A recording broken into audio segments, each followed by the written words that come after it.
Welcome to Opposites Distract. I'm Jared. I'm Bo. We're going to talk about Denzel Washington's worst movie ever, highest to lowest.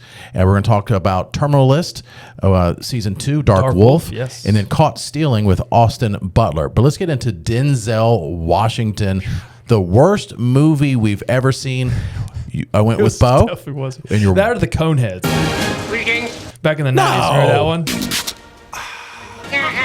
No, don't get us already off on the major tangent. I don't know. That one was an awkward movie. It was awkward, but at least it was entertaining. You're not like, what is happening? I will say, I've walked out of 2 movies in my life, and this is one of 3. One of them was Texas Chainsaw Massacre, so I could, go back to the car and hook up with my girlfriend, now wife. Oh. Shout out to Olivia.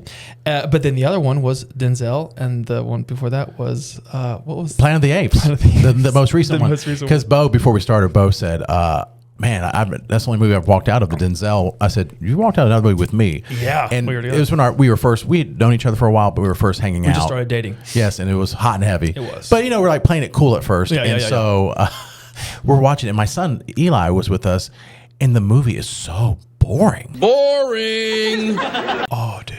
It's in comparison to the Denzel movie, it was way better, but so boring. Then 2.5 hours, I think like hour 45 in, you're like, I can get home to the kids. I'm like, they're asleep. It's like 12 o'clock. I knew that wasn't true, but I was like, all right. Enough for me to come but home. I was relieved when you left because I think we're the only people in the theater. Thank when God, you left, my son looked at me and said, can we go now too? Like, yeah, so we walked out of that. But Denzel Washington's highest to lows with Spike Lee. It's the worst movie I've ever seen with people of that caliber. It might be one of the worst movies I've ever seen. Period. Well, I've been in student films. Of course, you're beginning of your career, you do student films where it's low budget to no budget, and it's shot 98% like this movie.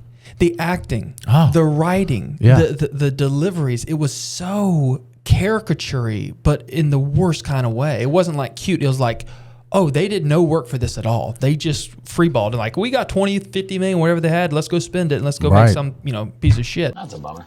Okay. Because it was terrible. And I loved Denzel. That's the thing, we have a lot in common, but we disagree on some things. But Denzel Washington, he's just arguing the best ever, in my opinion. He's a legend. Mount Rushmore for me, 100%. for sure, as 100%. An actor all time. And he's top 5, right? That's what Mount Rushmore's top 4. 5. I know you got that wrong that one episode. You're like, at number 5, I'm like, no, it's only 4. I'm like, whatever, it doesn't matter. Yeah, we're all learning. Look at him. He doesn't really need to know things. He's good looking. He is smart, though. You're smarter than you look. But I was smart enough to not do the Denzel movie because I was offered that, and I said no. I was like, this is terrible. No, I'm not doing this piece of shit. But it was just like, even the acting. These are great actors, but Denzel was great in the movie. He still was great. But he was doing that. You pointed that out, the Denzel thing where he goes, what you mean? And a little bit of the bite lip. That. And he does it perfectly in American Gangster. Another baller of a movie. Yeah, that's a good one. American Gangster is so good. And then to see what happened, and I don't know if it was a money grab for him. I don't know if it's a loyalty thing to work with Spike Lee again. I think part 2, yeah. He did Inside Man with him, which Inside Man it's a great movie. Is one of the best Underrated. heist movies of all time. If you haven't seen it, see it. Inside Man. It has God, blanking on his name. It's Denzel. Who's our guy who plays the lead in that film? Look it up. Look it up, producer. Hurry up! We're killing time. Clive Owen in his heyday. Oh, love me some Clive Owen. He's very underrated. I don't know why we don't see him so much anymore. Yeah, he's very good. And then, have you ever done this where I've done it, I guess, in radio. We call music beds where we come back. It's like the morning show. I'm on Jared and Katie in the morning, blah, blah, blah, blah. And you have a music bed playing as you come back, just music underneath. Yeah. And then I've accidentally left it on like the whole conversation. That's what I felt like they did during the movie. They had a score playing for the first 45 minutes straight where there's like a saxophone. Yeah. It was like the corniest like Kenny music G playing in the background. Like, the entire time. I'm like, am I hearing something wrong? No. And then I Googled it while we're watching the movie. They said it's 90% of the movie, there is a score playing underneath. It's not when dramatic moments happen, just the whole time. And it really robbed any scene, although the dialogue was garbage. The woman who played his wife, she was very attractive. Is that Spike Lee's wife? I don't know. She's one of the worst actresses I've ever seen. I'm going to steal this. A reviewer said when she found out her son was kidnapped, it was as if she just found out somebody got her Uber Eats order wrong. That was the amount of emotion. Like, oh no, we need to get our son back. And I'm like, is Denzel not in the room? Like, what? Well, not only that, they probably did 50 takes, and they're like, That's the one. Good one. That means that's the best one. Oh my God, are you serious? And maybe it was the dialogue. Maybe she's a better actress. It was really bad because that's the thing too that a lot of people don't give credit to. Sometimes the actors will do 20 takes and take number 15 was flawless, but then the editor stopped at take 7 because he's like, "This is the one. This one I want to use." I got you. He didn't see the right take, and so when they put it in, I've had it happen to me. I'm like, I hope they use that take, and lo and behold, they usually don't. It's usually right. I'm like, God, why did they pick that one? Trying to screw me here, but no, that's a real thing. So maybe benefit of the doubt. Yeah. I don't know. No, maybe. And I think it may be a loyalty thing. I think Highest to Lowest was a book at one point. It was a movie at another point, like 60 years ago. A little bit different storyline, obviously. But they said Spike Lee like bastardized it. He made it like a love note to New York City. There's like New York City forced references. Yeah. It's okay if you love New York City, but we get it. You love New York City. You've been doing this forever. But it's from the same guy who literally goes to the ball games for the every Knicks Knicks game, and like wearing the glass so the guys eat up with it. So I mean, he must just love New York, and for no reason making like anti-Boston Celtics jokes. Oh, it did not fit in the movie. Oh yeah, that's right. And the cop name McGillicuddy, Officer McGillicuddy. It's like the whitest possible Irish. Well, I'm pretty sure that's like a caricature name from cops from the TV from the 40s, 50s, 60s, like on up. Yeah, it's like a quintessential white Irish. If you ask ChatGPT to name an Irish officer McGillicuddy. Yeah, and so we're watching it, and I was with my girlfriend, and I go, "This is bad." But because we go on double dates quite a bit, us four, and we look forward to it. And so it's like, I don't want to end the night. And I said, "Hey, this movie sucks." And you had made some comments where you were like, "This is not good." It's like, and I go, "Do you care if we leave and go eat at our favorite restaurant? That's your favorite restaurant now." Yeah. I mean, that is our favorite restaurant now. Yeah. Your favorite restaurant, I should say. Lucky 32 shout out. But shout out Greensboro, Lucky 32. You guys are the best. Very peanut butter pie. He loves her peanut butter pie. It's so good. I would sail the seas for that. And so we're probably an hour in, and I was like, "Do you care? Like, we got a babysitter. Can we just?" And you're like, "Go." And so we felt bad, but we left. We went to the restaurant, and the whole way they're like, "What was that?" It was like if the CW, no offense, did like a Law and Order episode. Yeah. Well, and the thing was like, I wanted to. Like it. As an artist, as actors call them, it seems so pretentious, but like trying to give something the benefit of the doubt. Sure. You're like, so maybe there's something that I'm missing. Let's get a little more time. So we gave it like 20 more minutes, and it got worse. Right. And we're like, okay, time for some peanut butter pie. Let's go and get out of here. And so I said we were texting Bo and Liv, his wife Liv, and their joke is they always like peanut butter. It's an inside story about the peanut butter pie. But anyway, I was like, we can order you peanut butter pie if you want to come because it's close to the theater. And they're like, sure. We thought they were kidding. We're like, are you really coming? And sure enough, y'all were there. And we had a great conversation about Denzel Washington in the worst movie of his career by far, Highest to Lowest. And the movie's so bad.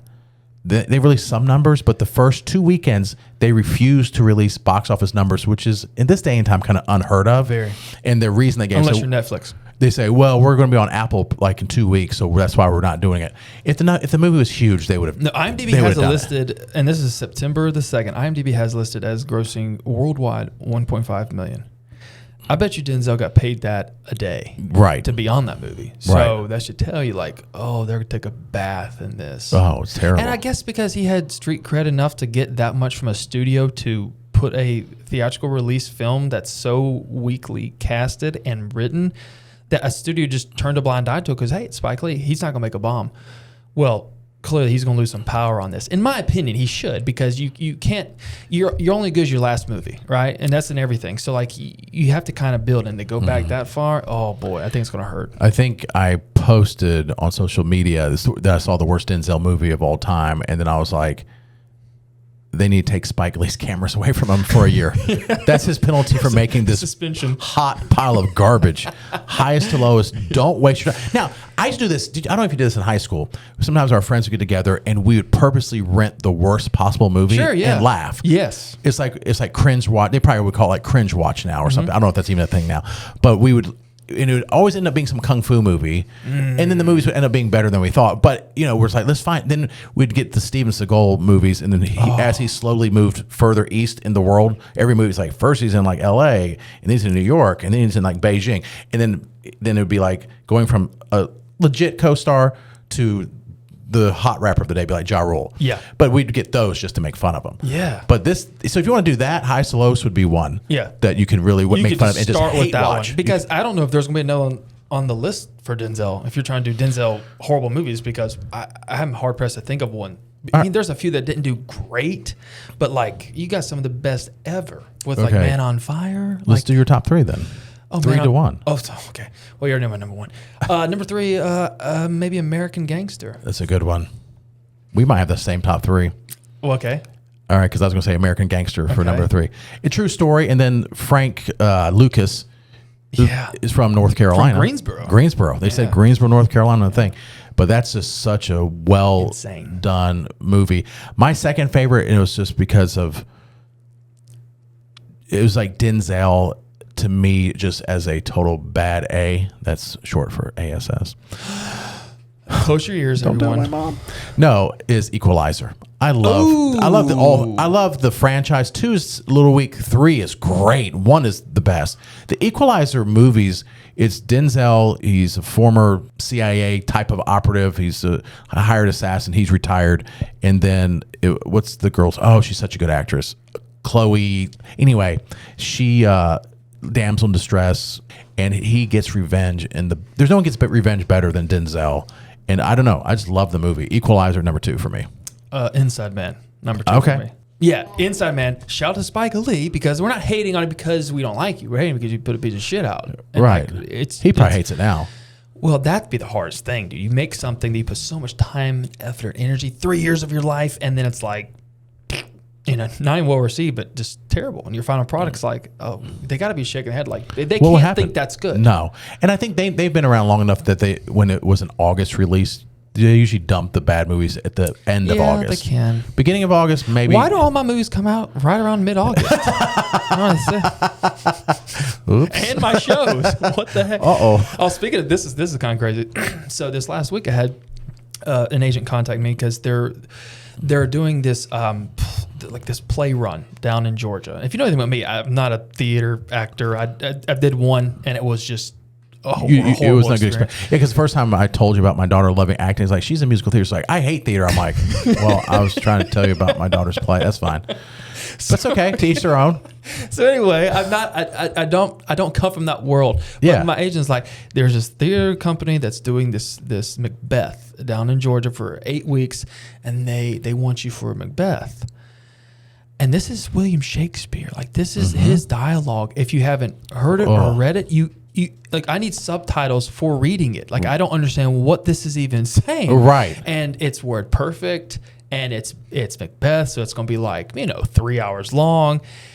And I don't know I can bring myself to even do that, because it's also an outdoor amphitheater. It's great. I mean, they have like, average 300-500 people a show, but it's like, I don't think that. That's not you. I stay in my lane. You know what I mean? That is something that you're good at. I don't try to deviate too much. Not that there's anything great with going back to theater. Denzel goes back to theater. All really greats go and do a theater run in between films sometimes. I truly admire that. For me, I'm just not branded for that, I don't think. So Macbeth is going to be out for me. We circle back to Denzel, number 1. Denzel, number 1. Man on Fire. And it's just, there is but one. And it's a revenge movie, and he's protecting, a young girl, and had been kidnapped. Dakota Fanning.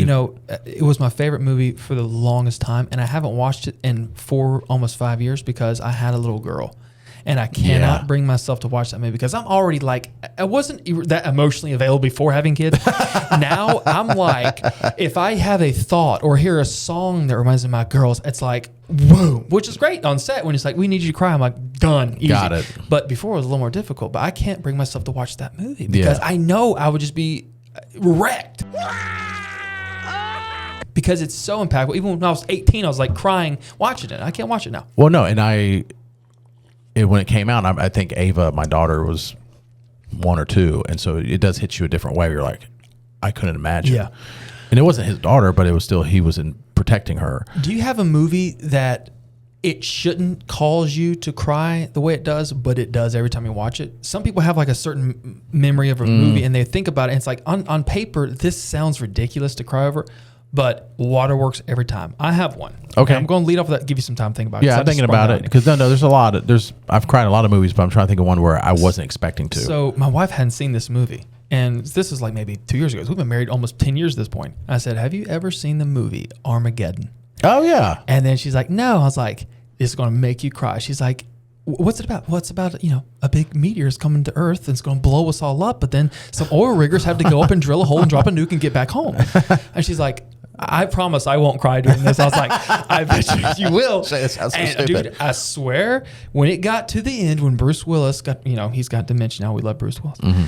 When he gets to the end, he's talking to his daughter in the NASA, in the space station. It's just him and her having that conversation. Dude, it doesn't fail. I'll cry to this day. As old as I am, I've seen it as many times. It shouldn't make me cry. It makes me cry every time, though. Yeah, I think I've cried in probably almost every sports movie. I mean, even remember the Titans when the guy got paralyzed. You're like, oh gosh, really? And it's a true story. What guy?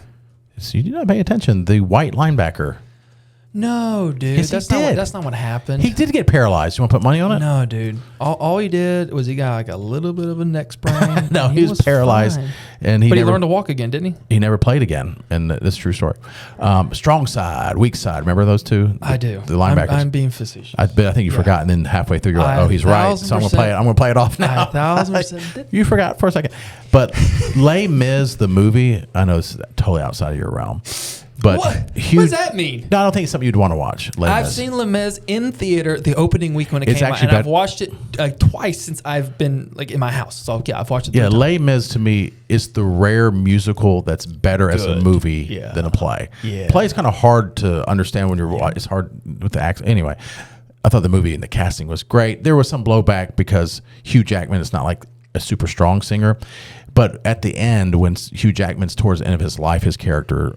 I should know the name. Didn't know we were talking about this, but I think it's Jean-Paul.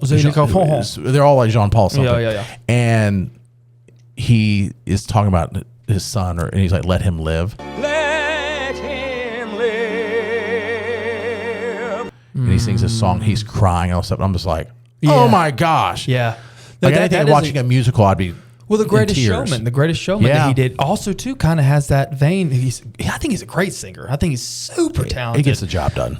Absolutely, but I mean, I think that movie can cause me to kind of get a little misty. Do you think it's the music? A lot of times, Yes, it's the music. Yes, 100%. People don't understand because you're watching, you don't really recognize you're hearing the music, but that will set the tone for things. And I've seen some things. If you see the scene, you can find some scenes without the music in it. It's not that impactful. Right. And then they put that music in it, like they have in Interstellar or in like a lot of Chris Nolan movies. Anything Hans Zimmer does, Lion King. You have this situation happening where the Mufasa is in the clouds talking to Simba. Oh, that's one. But that song playing is like, golly, man, why is like I feel in my throat? Yeah. This is crazy. But music definitely Totally does, more right? than almost anything. Yeah. And as an actor, you don't get to hear the music while they're doing No. it. That'd probably be helpful. So sometimes they'll play a score in rehearsal, so you can kind of get the rhythm for where the music is going to be when you're saying X, Y, Z. But that's very rare because sometimes they don't have the song made yet. They'll see the movie and then they'll get a film composer or a score composer to go in and bolster it with a good sound that kind of flows with it. But yeah, speaking of flow, we've been messed up by music. Denzel's movie Highest to Lowest. That was the number one thing that set us off. Yeah. We're like, what is going Why on? is the music still playing? And it's like just a normal conversation. You got these like weird, It was trumpets, like jazzy. And yeah. Like, and then it's like, what are you like New Orleans now? Well, but you're I New think York. they're trying to put like that 'Cause he's a record producer, Yeah, and but- that music behind because he's a record producer. And it's New York, and so jazz and kind of that whole vibe. But it.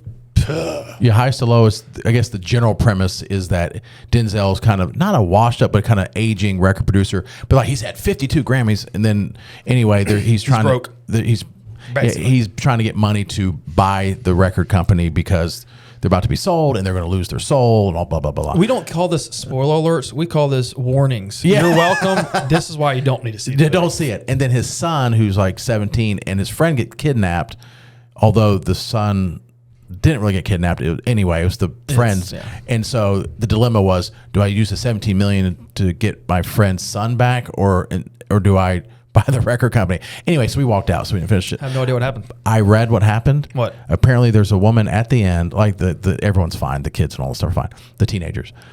And that, remember, we were there when he walked in and there was a lady that was singing in the office. And he's like, yeah, it's you again. But at the end, she sings a song to Denzel. And he goes, yeah, that's really good. We could do something with that. What do you call that? She goes, highest to lowest.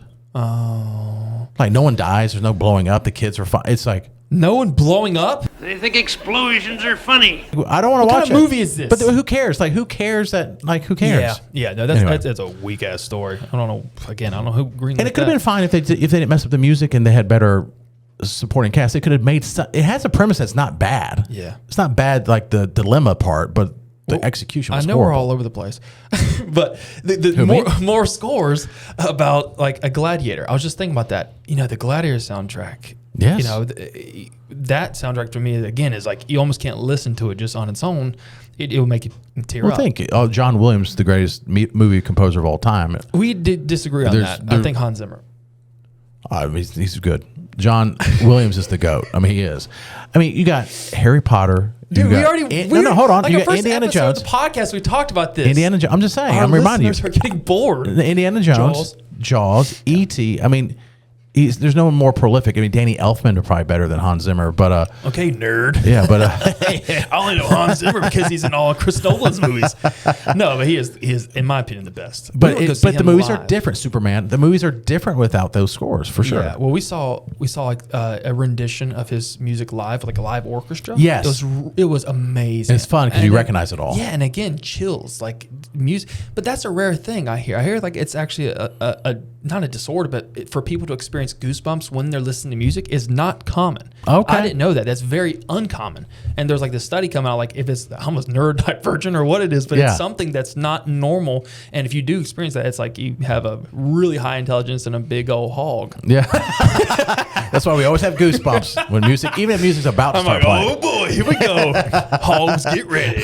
Time to get unleashed. It's going to be Hans Zimmer time. People are like, what is wrong with you? Like, no, you'll get it. You'll see soon. Yeah, so I've already seen it. What are you talking about?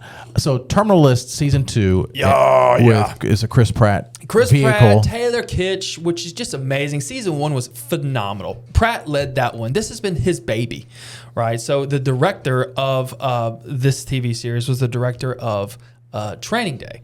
Oh, Anton Fuqua. Amazing. So he directed and I was like the showrunner for season 1. And season 1 was mainly around Chris Pratt. Season 2, Dark Wolf is amazing. Taylor Kitsch is now kind of the lead of that, and Pratt's kind of a supporting role. Gotcha. It's Navy SEALs. It's elite warfare.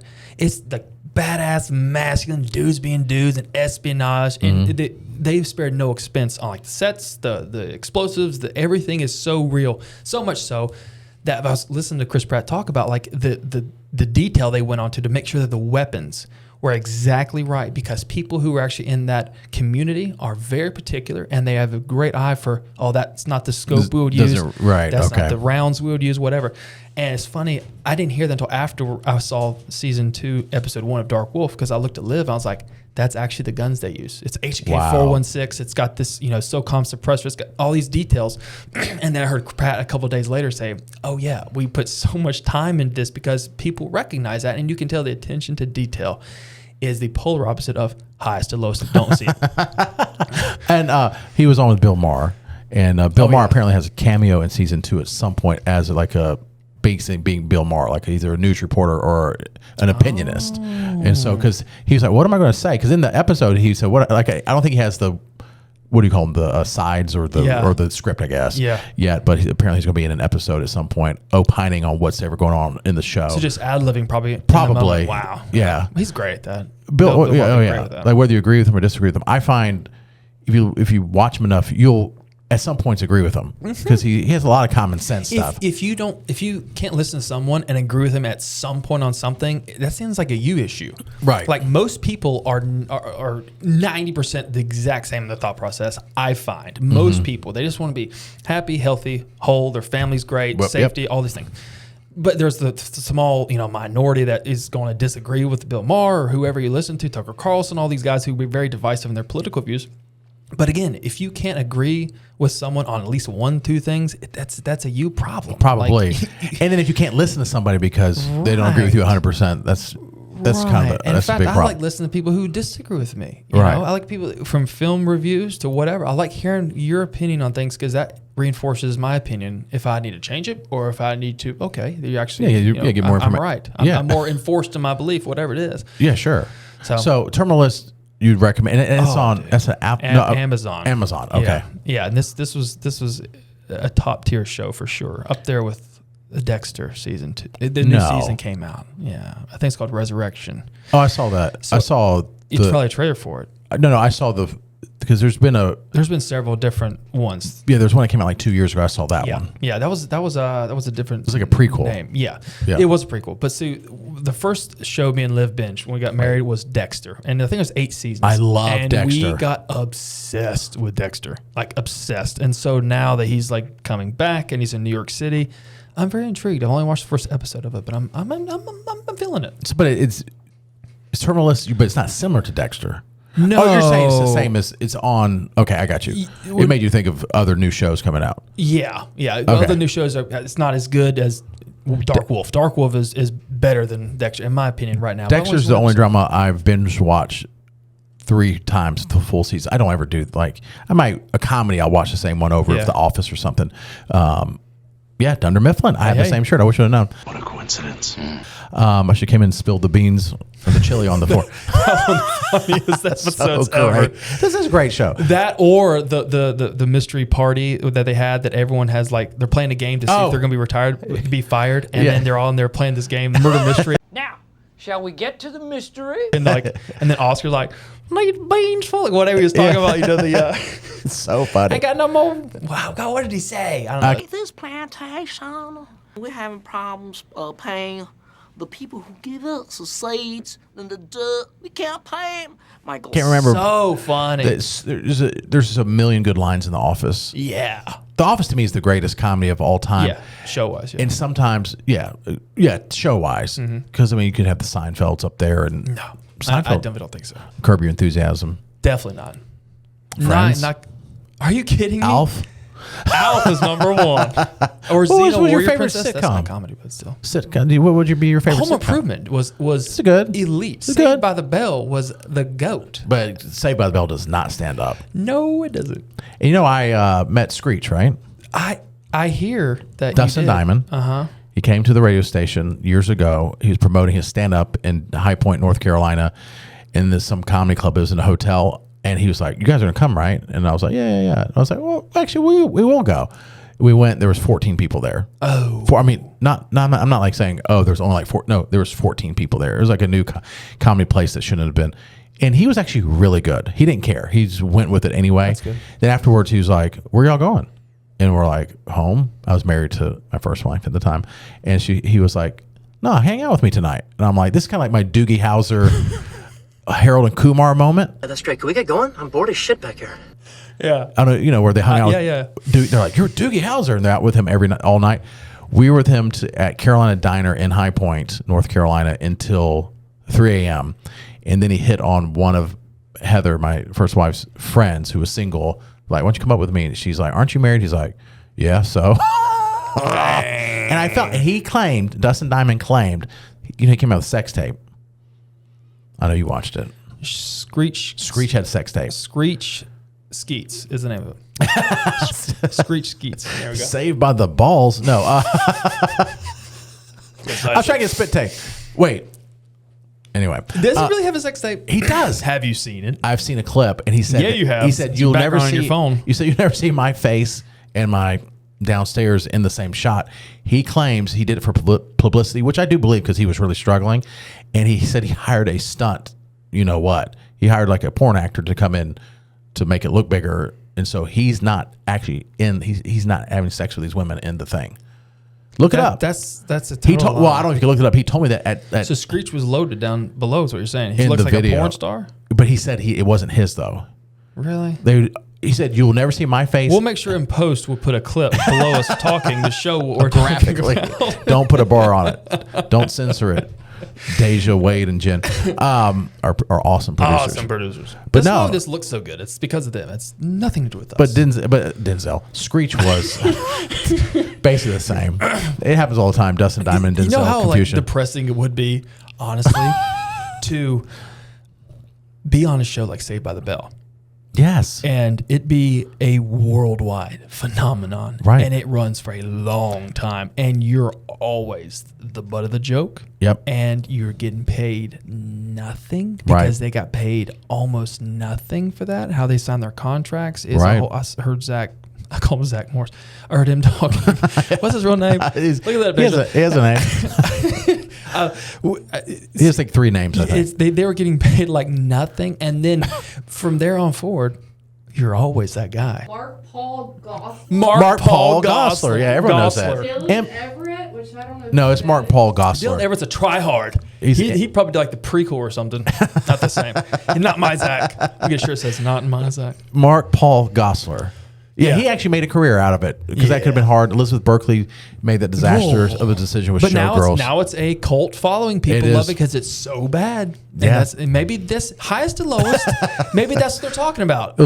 You come in really high expectations and you leave with the lowest, but then it's going to invert and it's going to go like a cult classic. Lowest to highest. See how they got this massive movie star to do this student film with a $100 million budget. Yeah. Who did they mess over? That is perfect. It was highest to lowest. We left there like, this is the worst thing I've ever seen. Yeah, I was like, oh, it's a mob movie with Denzel. I don't even see the trailer. I didn't even watch the trailer. Somebody kidnapped and Denzel's involved? I know what's going to happen. They're going to break some fingers. He's going to cut off some legs. In the movie, I leaned over to Liv and I said, I bet you that he's going to be pushed to the brink and then he's going to go all postal and show him who they're really messing with. No, that's not what happened in the least. He's like, can you sing to me? Okay, I might sign you to a record. I'm going to go in my office and cry and... with a weird jazz score underneath the entire time.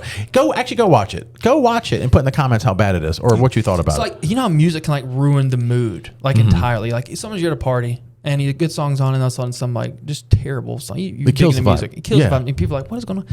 Same thing can happen in the bedroom.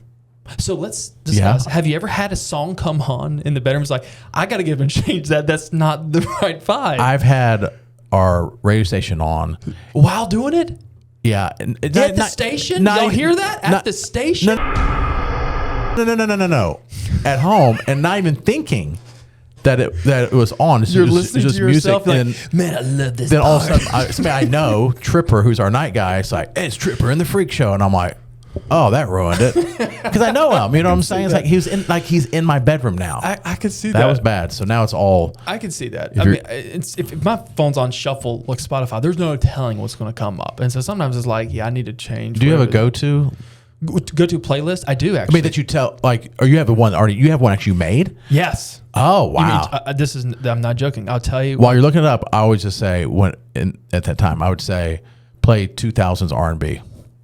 Oh, like Alexa, play 2000s R&B. Sorry if you're listening. And here comes like Ja Rule coming in. Every once in a while, it will tries to sneak one in on you. It will be a Nelly rap song. Like I don't know, this is not one thing. So mine is a lot of Steven Sanchez. Don't know who that is. Dude, yes you do. No, I don't.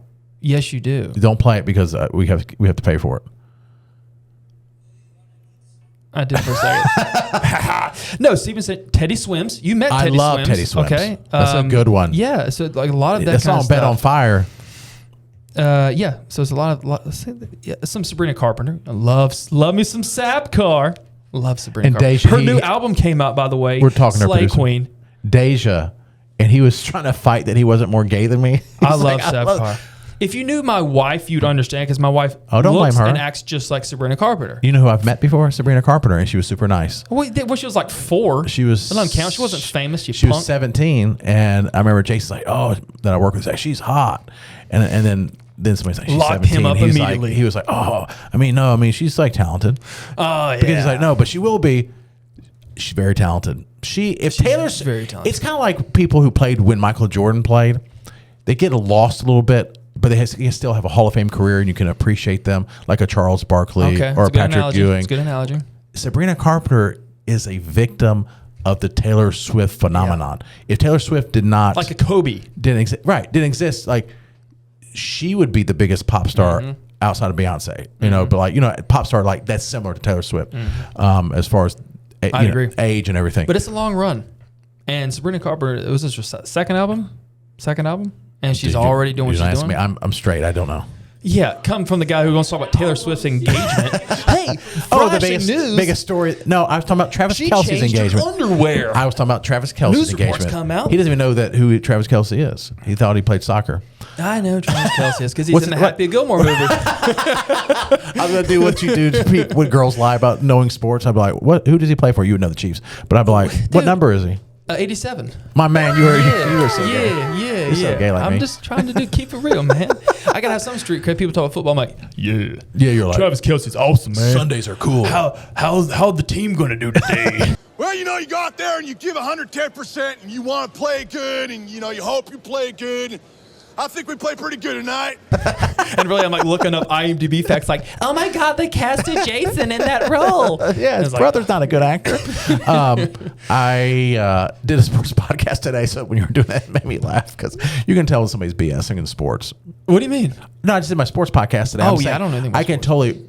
Just like you tell somebody's BSing about something they're totally out of their depths on. Just like we have been doing the entire time. I stick on my lane. You do. My You lane's don't lie film and about TV. it. I'm like this. I know this stuff, and even our viewers will be like, "No, he doesn't." I know enough. I know enough to be dangerous. Yeah. Enough to be dangerous. Exactly. But I don't know the sports. I can't keep up with it all. And all my friends are like, "Hey, man, did you know in middle school his teacher said?" And like these just the random facts that people know about people's lives growing up and how they got to where they're going to, as if they were conquering the world. It's like, lest we forget. Listen, I know I'm an actor. I'm playing pretend Peter Pan on TV, and that's what I get paid to do. I get it, but I know that's my job. These sports figures think they're like Caesars. They're like, we practically run this thing, and they act like this. You got LeBron coming out making political. Shut up, dude! Like you put a ball in a hole, and not the good kind. I'm talking. You put a rubber ball into a metal hole in front of people, and you think somehow that gives you credibility. It doesn't. You know nothing.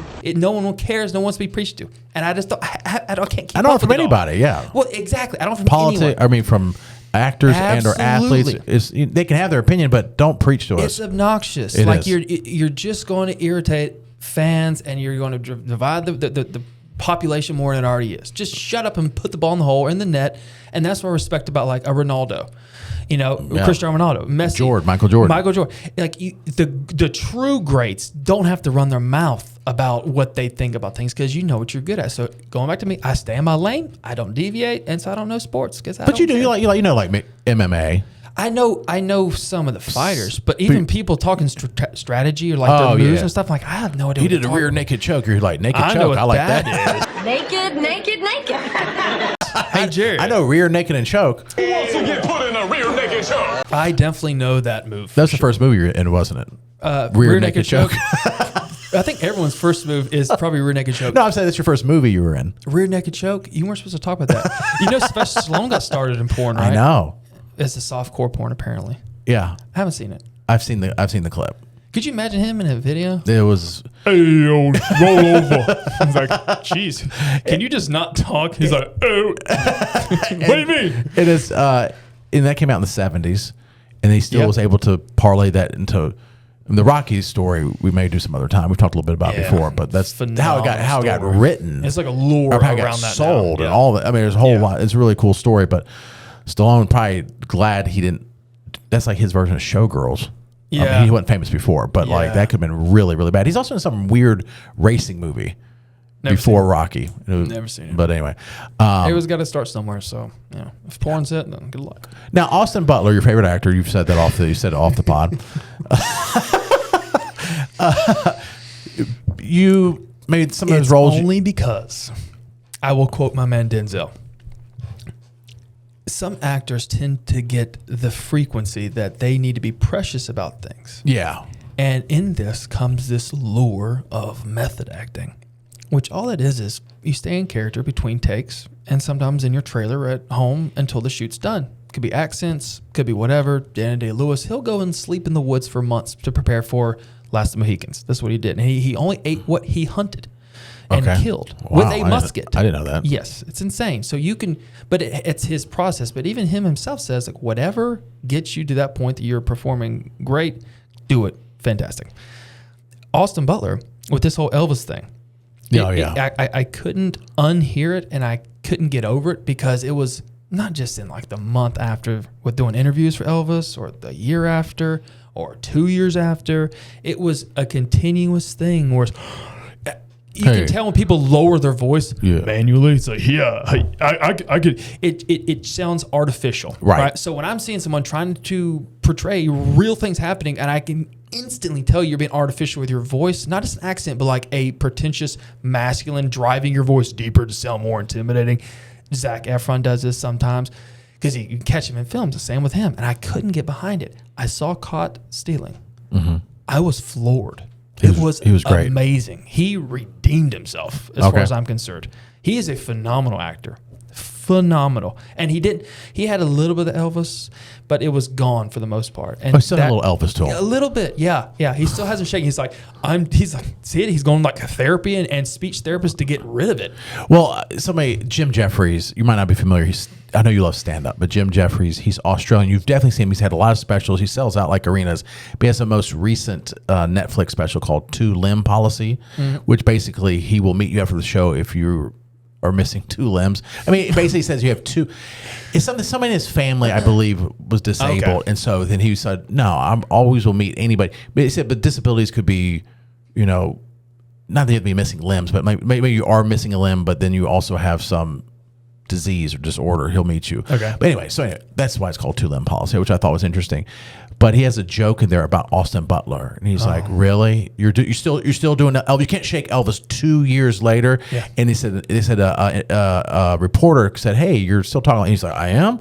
It's just hard to shake." And he goes, "Yeah, really interesting." He said, "Have you seen the show Dahmer on Monsters?" Yeah. He said, "Who's that actor?" He said, "I don't even know the actor's name. He's so good." Evan Peters. Evan Peters is amazing. Yeah. Everything. I am a big fan of his. Evan Peters is tremendous. Phenomenal. And even Jim Jeffries, like, I don't know the bloke's name. He goes, but after Dahmer, he shook that character pretty quick. And I was like, good point.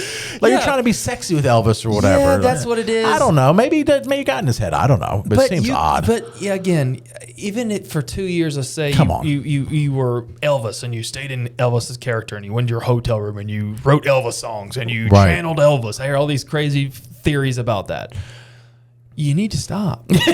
Afterwards, you just need to stop because now it's devaluing what you did in the movie. Yeah, because it's like, oh, he can't even. Yeah, you replace because if you just do it in a movie and then you stop afterwards, you can actually that was so talented that he can actually go there, do that, and then get out. Right. But to go there and stay there, it's like an attention grab thing. And that's what it feels like. It feels artificial. It is, not genuine. It feels not genuine. Yeah, that's what it is. And I can't stand that. And so to see that. Like you said, with great actors, Anthony Hopkins. Yeah. We may have talked about this before, just as friends or whatever. But people on the set of Silence of the Lambs said that it was just incredible. He talked to Chris Rock said, not on Silence of the Lambs, but some other movie he was in.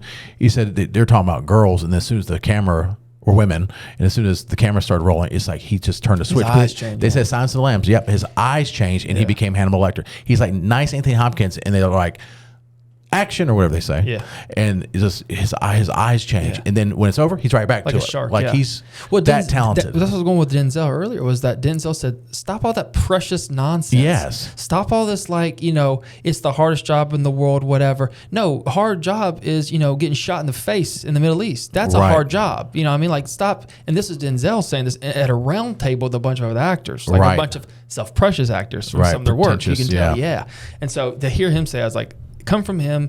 Again, he has all the credibility in the world, even if you didn't make a stinker. To say something like that, I completely agree because people are too pretentious anyway. Well, yeah, and you don't, even if your friend's not an actor or you're not watching an interview with an actor, I should say, and you're talking to somebody, they're being pretentious about their job or just pretentious in general. No one wants to be around that. Yeah, I got a lot of heat on me right now. Got a lot of heat. That's a big industry thing. Got a lot of heat on me. Now. It's like, do you so much you need to tell me about? Right. Right. Why do I care? Yeah, my daughter has friends, and they're high schoolers, so I don't want to, but they'll be like, oh, this next play, I'm definitely getting the lead, and who else would get it? Like saying it amongst other friends. Oh, and I'm like, if you're saying that, you have low self-esteem. Yeah. And that's okay. You're high schooler. I get it. You don't have to tell people. Like LeBron tells people. I feel confident because I'm the best player in the world. Michael Jordan didn't have to say it. He just showed you. Yep. And that's the difference. That's why he's a true champion. The more you know. NBC. Can put that on their gin.